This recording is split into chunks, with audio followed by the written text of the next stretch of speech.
Okay, so let's move to the third case with the unlimited diffusing source. So the characteristic for this diffusing case would be the surface concentration of the diffusing atoms remain constant during diffusion process. And for example, like if you flow the methane into your furnace and allow to diffuse the carbon atoms inside your materials, and we provided unlimited methane gas and serving the source of carbon atoms, right? So under this situation, we can expect it. The concentration of the carbon atoms on the surface of our substrate will remain constant during the diffusion process.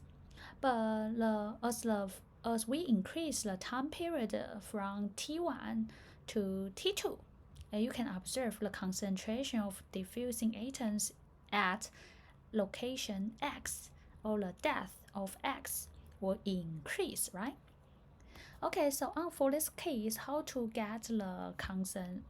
know the concentration of diffusing atoms as a function of location and time. So in this case, your textbook introduce you the other method we call the Laplace transformation to get the concentration profile in this case. So what's the Laplace transformation? Just a quick remind, when we have a f function as a function of location and time, when we try to Laplace these f functions, we just converted these f functions from x and time domain, location and time domain, to become the x and p domain. So x let's remain constant, right? We didn't change the location. We just converted the time domain to p domain, and we use this upside v to represent after Laplace transformation of f function. So the point here is we converted this function from time domain to p domain. And in p domain, we are going to get the solutions for p domain expressed like this, right? And finally, as long as we get the solution is in p domain, then we are going to convert it back to time domain and get the exactly solutions of x as a function of location and time. So this is the whole story. So let's explain more or explain the details in Laplace transformation. So how we converted these f functions to from t domain to p domain, how to perform this Laplace transformation on these functions. We just directly times the exponential to negative pt and integral with time from 0 to infinity. So we use these operators acting on these f functions. Then this is we call a Laplace transformation of f functions. So as you know this one, so we have a diffusion equation shown here, right? So the idea is we are going to try Laplace transformation on our left-handed side and also Laplace transformation on our right-handed side. So left-handed side we try to Laplace these functions and also Laplace these functions, right? Okay, so let's try to Laplace the partial c partial t. So check your reference book. You know, if we try to Laplace the f prime of t, f prime, this f can consider with the concentration, then you will get the p c hat of p minus c of 0. So we just copy p c hat minus p c hat of p minus c 0. This means the time equals to 0. And we finish Laplace the left-handed side partial c with partial t, right? And how about right-handed side? Because diffusivity is a constant, we take the diffusivity out. And the right-handed side is take the second order deviated with x, right? So it's nothing related to time domain. So we just directly substitute c hat with c here. We just use a c hat to substitute this term. So this is the equation we have here. So next we are going to get a solution for the c hat. So in order to get the solutions of c hat, we need to use a boundary condition. So we have 1, 2, 3, 3 boundary conditions. So the first one is at the surface x equals to 0 means at the surface of the substrate. At any time point, the surface concentration of diffusing atoms equals to Cs, right? So means these locations, this point, and partial C, partial X, and at positive infinity means here, right? At any time point equals to 0 means that we don't have any flux of diffusing atoms at positive infinity, right? And the third boundary condition is the concentration of diffusing atoms at any location of this substrate before diffusion happens, the concentration equals to 0. That means we don't have any diffusing atoms before diffusion happens. So based on this, we can directly use the third boundary condition first, right? Because this is the same, right? So this equals to 0. So we just move the PC hat to a right-handed side and divide it by D. So you got this results, right? And for you, it's easy to get the solution for C hat, right? Because this is the typical differentiation equation to you. So as long as, because this one you can directly write down the solutions for this differentiation equation will be a1 times exponential square root of d divided p divided by d times x. X actually is outside the square root. And plus the a2 exponential negative square root of p divided by d, and also x is outside. So now we got the solutions in p domain, but we don't know the a1 and a2. So as long as we know the a1 and a2, then we can get the solutions in p domain. And we also still have two boundary conditions haven't been used. So this is how we get the a1 and a2. So I just copy the solutions we just derived here, and also two boundary conditions we haven't used in previous slide.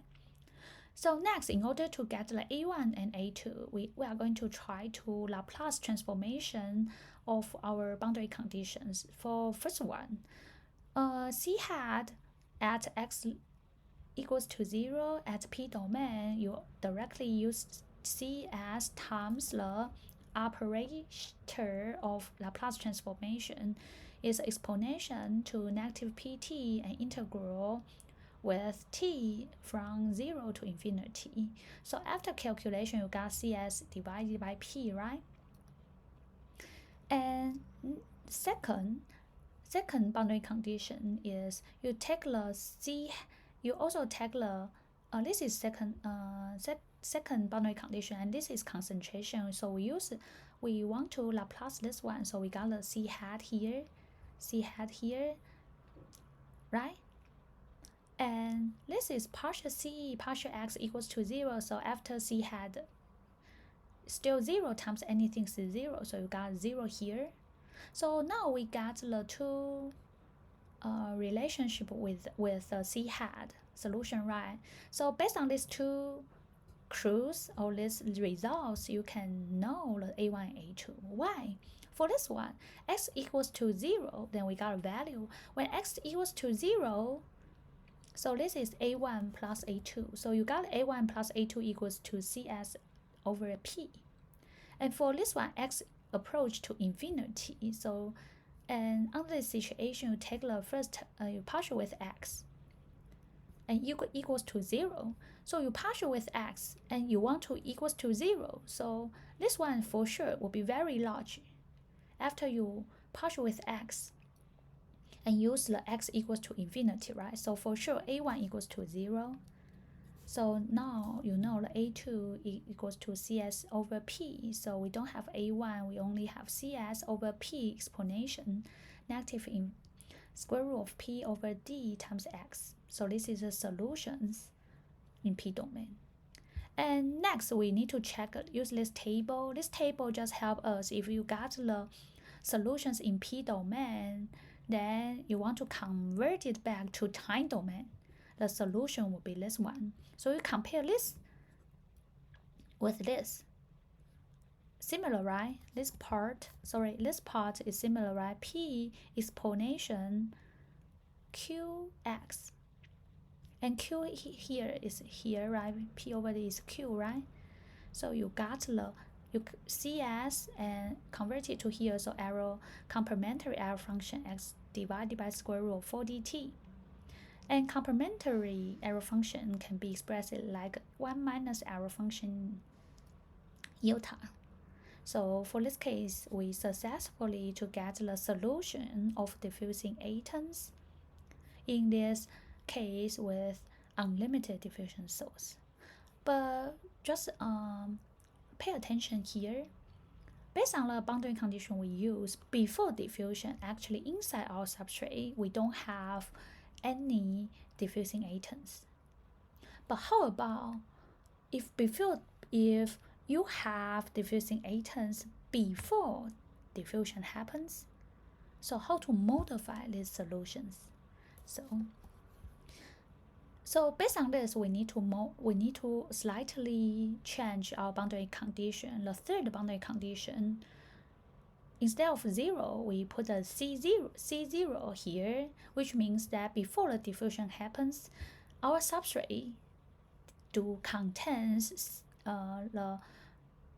some diffusing atoms with C0, right? The concentration will be C0 inside our substrate before diffusion happens. So based on this, you can practice that the final solutions or modify expressed like this. If you just put here minus C0 and enter C0 here, you can practice this by yourself. And if you want to, we substitute the complementary arrow function with the 1 minus arrow function, then you can get these solutions. Okay, so let's give you examples for this unlimited diffusion source. We call it carbonizations. So we have a low carbon steel part. But as you know, when you try to fabricate this steel part like this shape, this geometry, you hope this steel is soft, right? So this is why during the fabrication, the material we use is the low carbon steel part.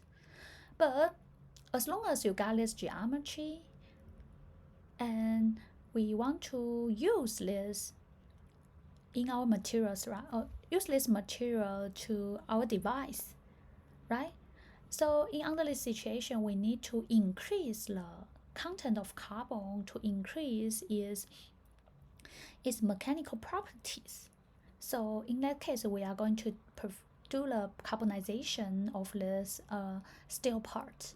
Okay, so when you try to doing the carbonizations, if you monitor the concentration profile of these carbon atoms as a function of depth of your steel, then you can find that with increasing time period from 6, 12, and 24 hours, the content of carbon atoms increase over time.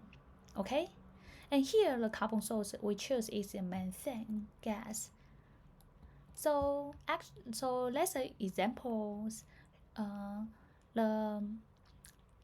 about the carbonization. So we consider we want to use the gas carbonization scale of 1018 steel. 1018 steel means you got the 0.18 weight percent of carbon at 927 degrees C.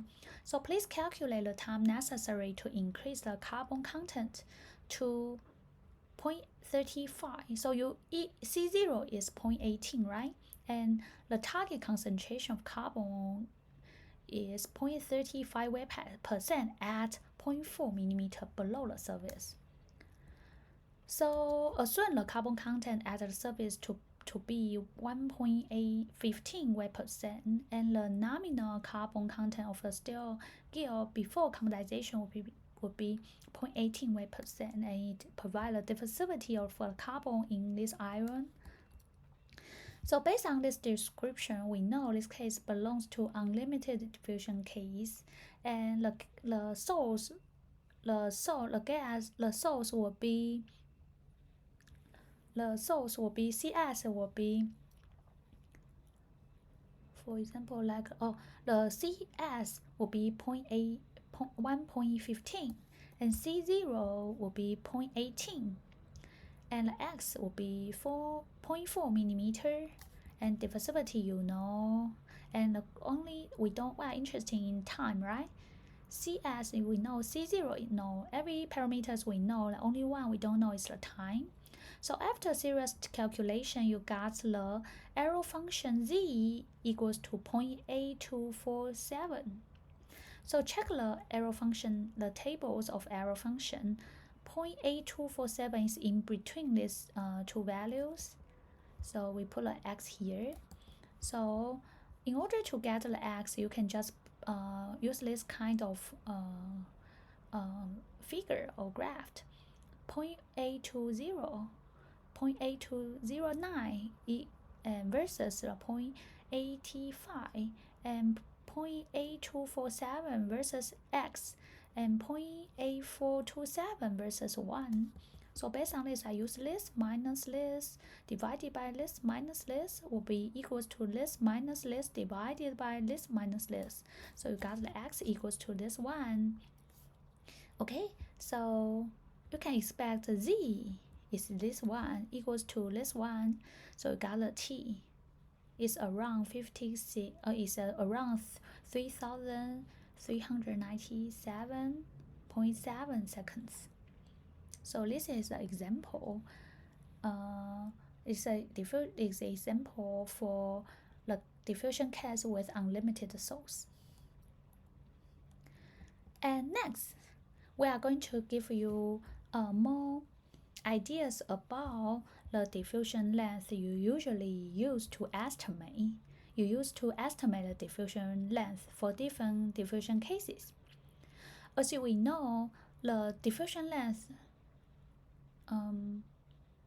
you usually use will be a square root of 4dt.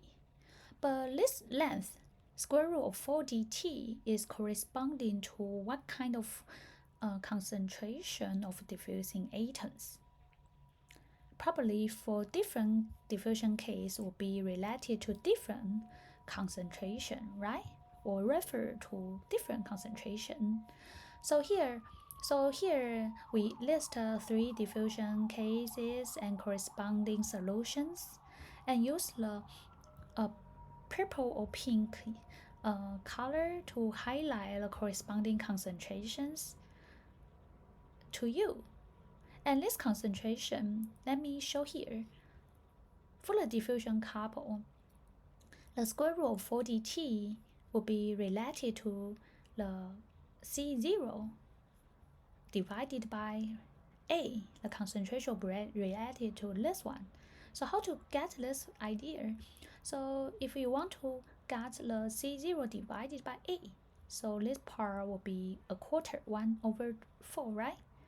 1/4 means this will be related to 0.75. So under this situation, this error function here will be around 0.8. So under this situation, the X will be around 1.6 square root of dt, and this value is around square root of 4dt. So under this is roughly estimation. If you use the square root of 4dt, this diffusion length, the corresponding concentration of diffusing atoms in diffusion couple were around C0 divided by A. And for the case with limited diffusion source, and if your X equals to square root of 4dt, and you take the square on it. So this one will be exponential minus 1, right? So the concentration of on the square root of 40t, this diffusion length will corresponding to Cs times exponential minus 1.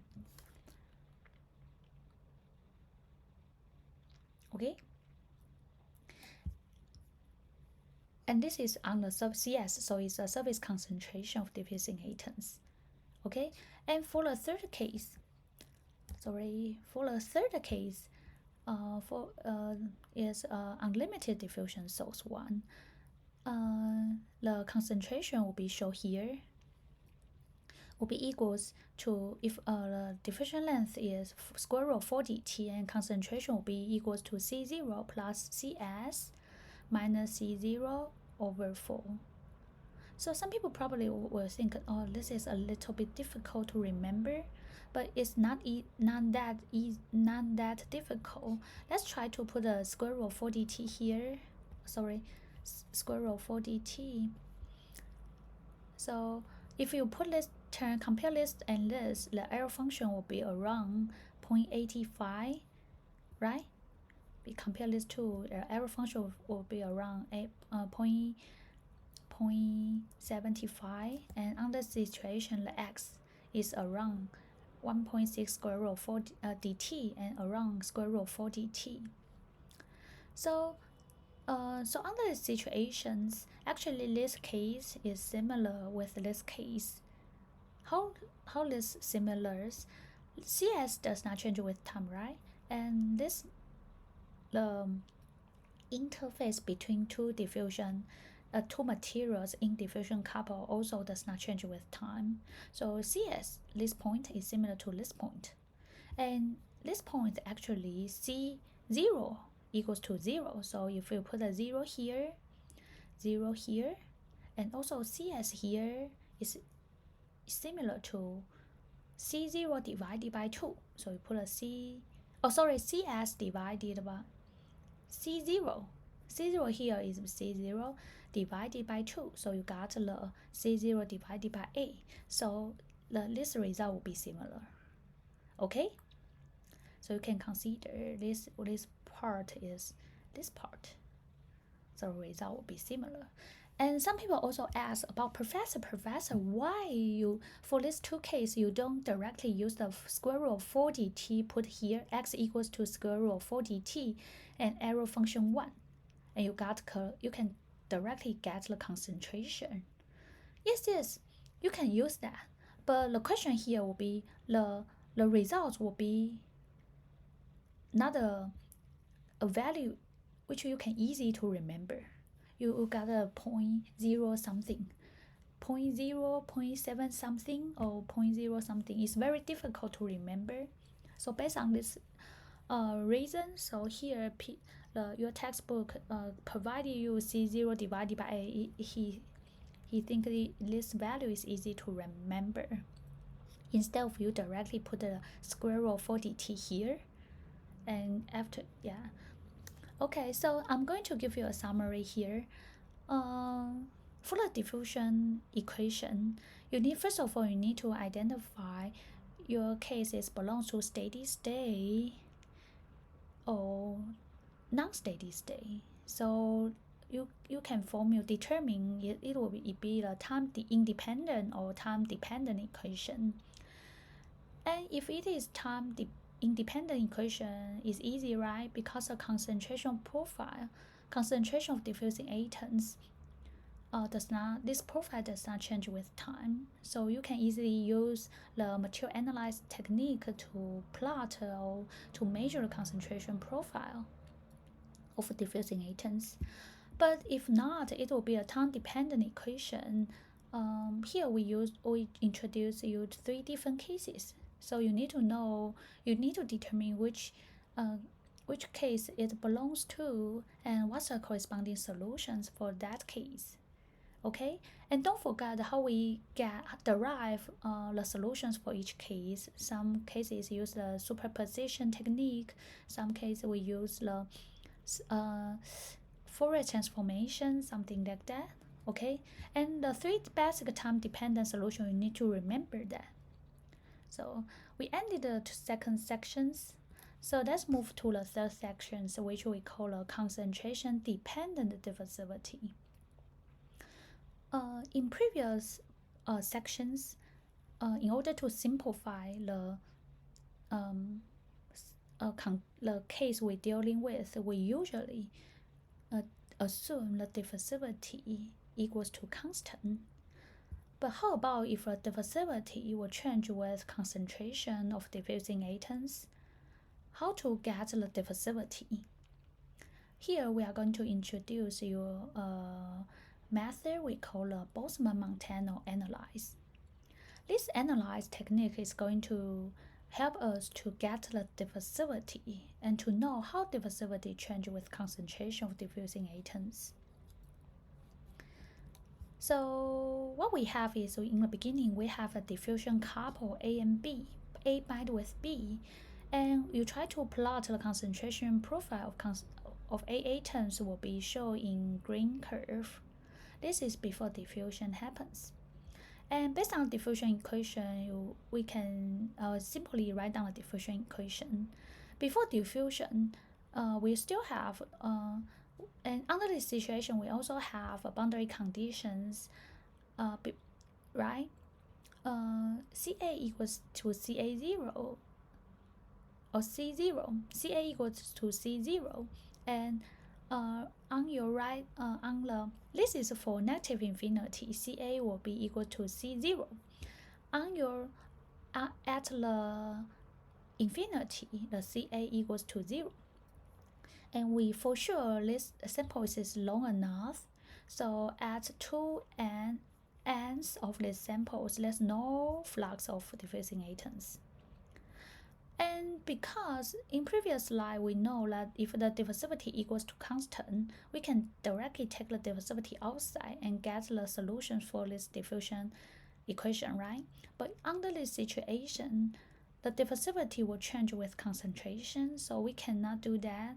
So here, in order to know the diffusivity, how the diffusivity change with concentration, we introduce a variable iota, and this at this moment the iota equals to x divided by square root of t, not dt. If you use the dt, then we cannot get the d as a function of c, okay? So here we use the square root of t.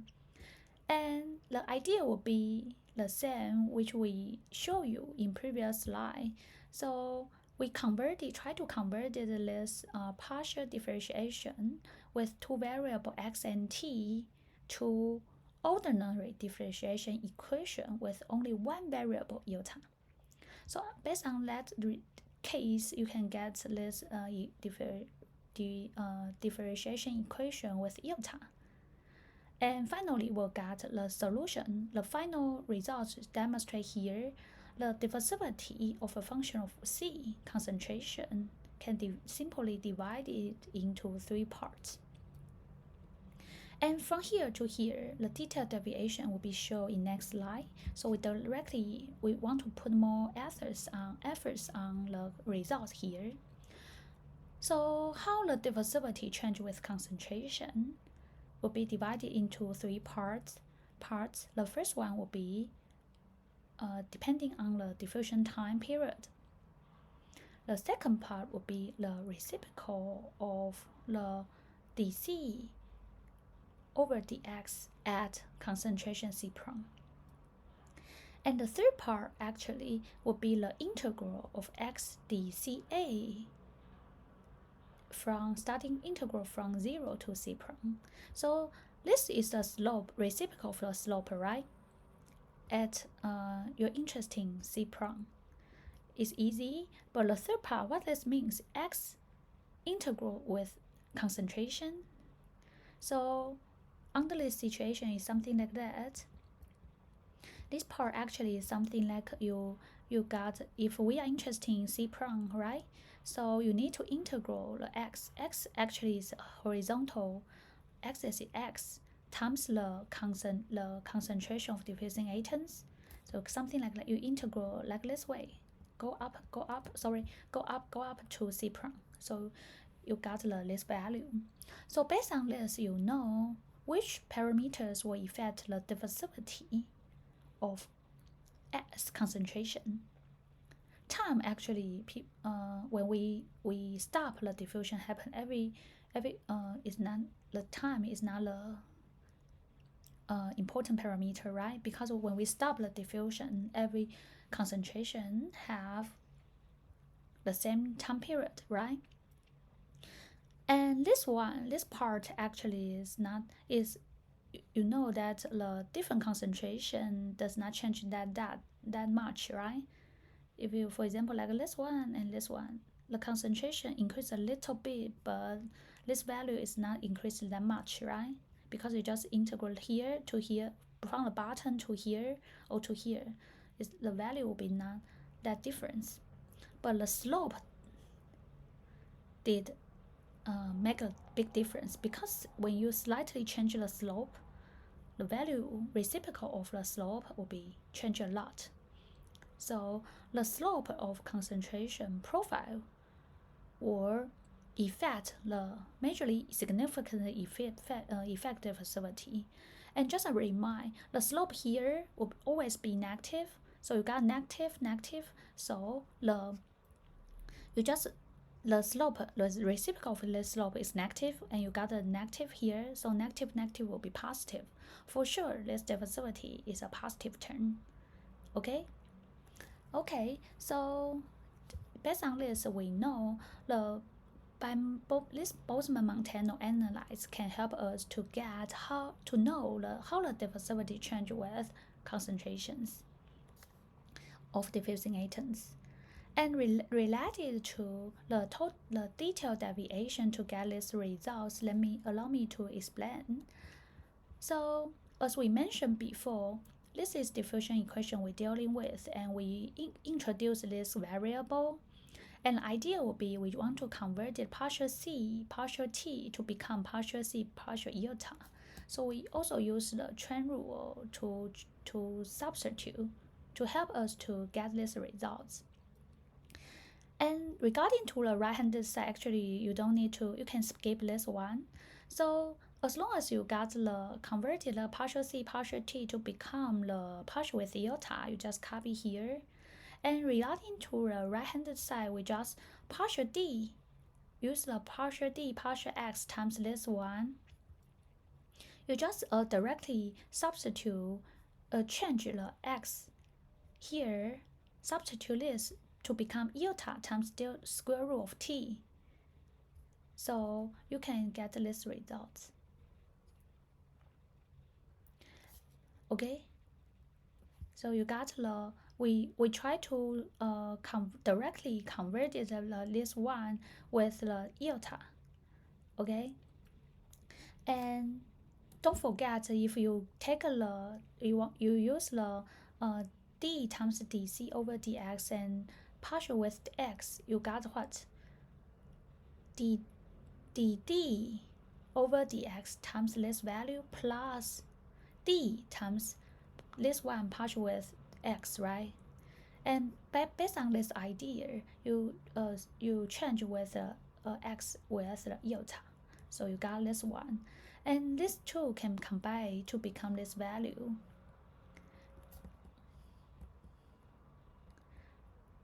And the left-handed side we have this one, right-handed side we have this one. We can delete this term, drop this d iota, and integral both sides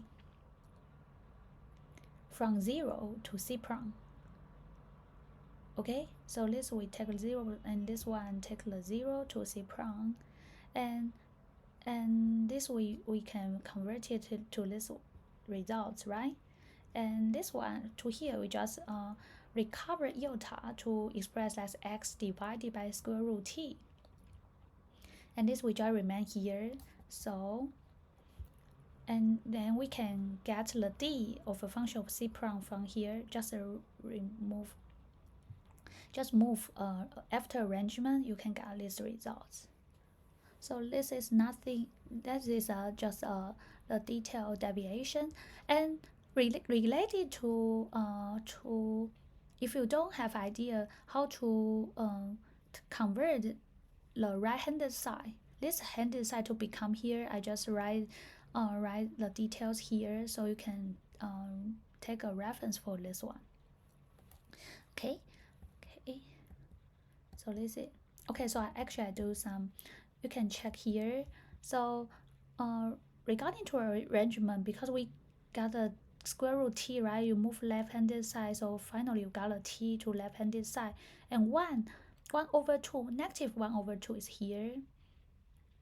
Okay, and this one you move to left-hand side, so it's a reciprocal of dc over dx at c prime, and the integral part is here, so you got this result. So this is more detailed, so you can take a look here.